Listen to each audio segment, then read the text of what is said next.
Hey everyone, Zachariah here. I just wanted to take a brief moment to talk about the 20-point ceasefire plan that Donald Trump and Benjamin Netanyahu just announced for the war between Israel and Gaza. Of course, we know it's not really a war. It's been a genocide since October 8th. And while this 20-point plan is being presented as a step toward peace, when we dig into the details, it's hard to see anything other than a plan that just continues the idea of keeping Palestinians outside of control of their own land and continues Donald Trump's plans for Riviera that he mentioned earlier this year and Israel's plan of complete control of Gaza as well as the achievement of a greater Israel. Just recently, meaning September 11th, 2025, Prime Minister Netanyahu said there would be no Palestinian state. That statement tells you exactly what the chances are for a fair settlement for the Palestinian people. Now we're given a 20-point solution, but it doesn't solve what the root problem has been, which is Palestinians will not have autonomy over their own land or future.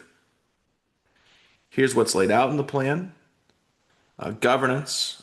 Gaza's reconstruction would be led by a U.S. Led council, the International Stabilization Force, with the main force of that being called the Board of Peace. Donald Trump has said he will be the head of it, with other members only being confirmed so far as that Tony Blair will have a part in it. So there's no neutrality in this already. The United States is already taking a firm stance that we're going to head this thing, and we very clearly back Israel. We have no interest in helping Palestinians. Security. While Donald Trump at the press conference said that the United States and the ISF, the International Stability Force, would train Palestinians and work with Egypt and Israel to control borders and secure the region, Netanyahu pretty quickly in his statement said, no, Israel forces are still going to continue to hold security and try to work with a non-Hamas and non-Palestinian Authority government to maintain peace in the region. Once again, this goes back to what Donald Trump said earlier this year of the United States taking control of the region, and Netanyahu's comments and Trump's lack of refutal of those comments show that this is really just backing an Israeli goal of continually occupying, controlling, and taking over the Gaza Strip, and once again moving towards their end goal of a greater Israel. We're seeing their movements in Syria, where they're taking land. We're seeing the continued bombardment of Lebanon, and we're seeing it through this genocide, which more than likely is going to continue. There's no meaningful guarantee. All of the language in this proposal is very vague, and it's vague on purpose. They say that they don't say specifically how members will be chosen for the ISF or the Board of Peace. They say that it will be people from Palestine, but they don't say who's going to be choosing them. They pretty much make it clear that Palestinians will not be choosing their own leaders for this, but they don't say how this process is going to work out. They don't say how Israeli forces, they say in one of the points that Israeli forces will move to designated zones and will withdraw from certain areas. They don't say where these areas are, and they don't say how that process will be either. These are all very problematic. They're general on purpose so that whenever this proposal, should it be accepted, which we'll get into my opinions on if it should be accepted in a minute, should it be accepted, that the language is broad enough to where there's no real way of enforcing these rules. One, because the people who are at the head of the committee is the United States government, and the United States government's not going to enforce rules against Israel. We've seen that for the last 2 years, longer, going back to 67, honestly. But even if there were, or even if protesters want to, like myself, want to say, well, hey, like you can't do this, like this wasn't in the agreement, they'll just say, oh, well, it's not specified. This is on purpose. This is very cut and dry United States way of making a ceasefire proposal. Broad language to make sure they get what they want without specifying clear-cut rules. And while it does say any Palestinian who wants to leave or go out of Gaza and then come back into Gaza can do that, it doesn't say how that process is going to happen. We know that after the blockade was enforced by Israel in 2006, and after it got worse with the election of Hamas, we know that Israel controlled the comings and goings of every Palestinian out of Gaza. We know that that hasn't been for quite some time the way it's worked. But will it go back to that? Or will it be Palestinians have the total autonomy over where they're going or where they're not going? It's not specified, it's not said. It's also stated that if Hamas wants to live peacefully and give up their weapons, that they can come and go as they please. It also says that the entire region will be demilitarized and be a terror-free zone without any specification once again. No specification about what terror-free means. That literally could just mean people who are a Muslim faith in Palestine or have loose connections to Hamas. Once again, all very loose language on purpose so that if the United States or Israel or the ISF says that you are a terrorist or a terrorist sympathizer, they can deport you. And I believe that's what we'd see should this proposal be implemented. This is my opinions, but these are actual real things in the proposal. It's not specified. Nothing is clear. There is no real plan put in place. They do say the one thing that is said is that aid will go back to being the original January 19th ceasefire aid, that they will allow the United Nations and the Red Crescent organizations to start mobilizing aid back into Gaza. But that was, as we already saw, a complete lie from the original ceasefire of earlier this year that was accepted by both parties, which once again was the ceasefire going back to July 2024. I mean, like this is just ludicrous. We're not seeing any real firm reason for anyone to accept this ceasefire.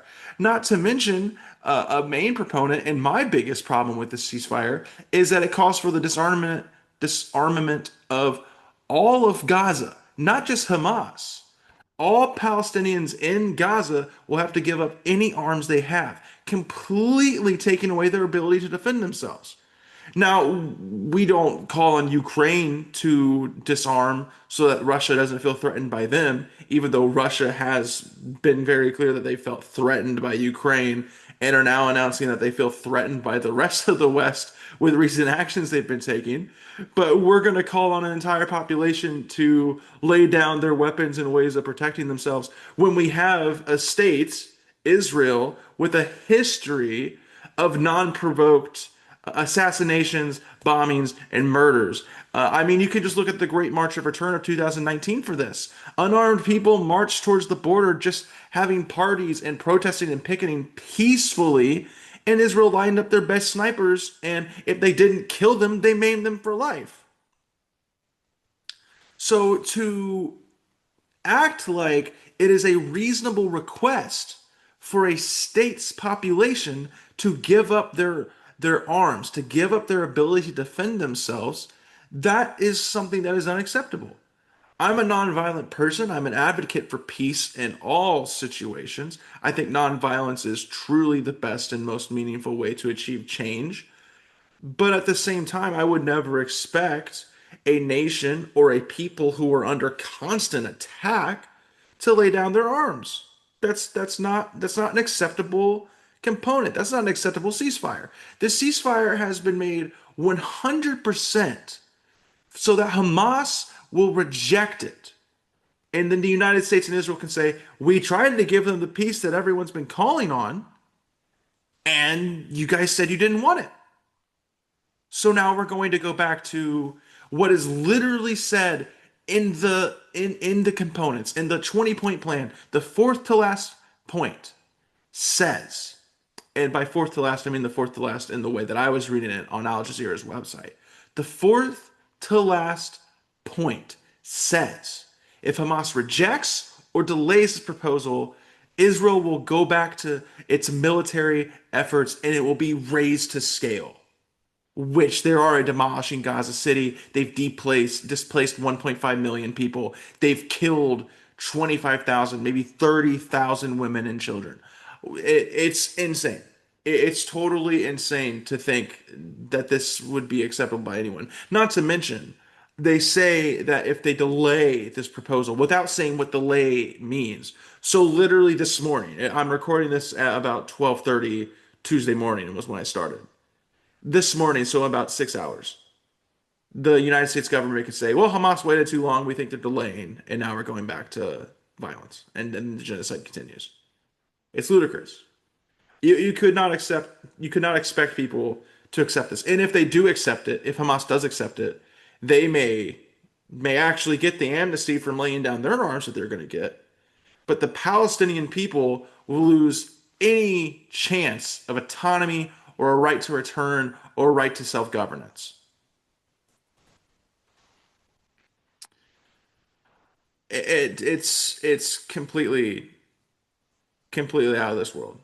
I can't imagine anybody anybody accepting this. I really believe in a non-state and a non-violent solution, but non-violence can't mean accepting a deal that keeps one side stateless and powerless. That's not what non-violence is about. A genuine ceasefire, like the one that was accepted earlier this year, like the one that Hamas has been accepting and negotiating the last couple months, like the one accepted back in July 2024. That's what ceasefires look like. This is just nothing. This is just trotting out an attempt for peace, and that's all it is. Thank you so much for watching. I'm Zachariah. I write a Substack article to go with these videos every single day that I do them. So mostly it's on Mondays. It's the second link in the description. The first link will be for the United States Campaign for Palestinian Rights. I hope for peace and I hope for the end of the genocide. I do not expect that Hamas will accept this ceasefire agreement. And I think if they do, it would just lead to more horrible things happening in Gaza. Thank you so much for watching this video, and I will talk to you all soon.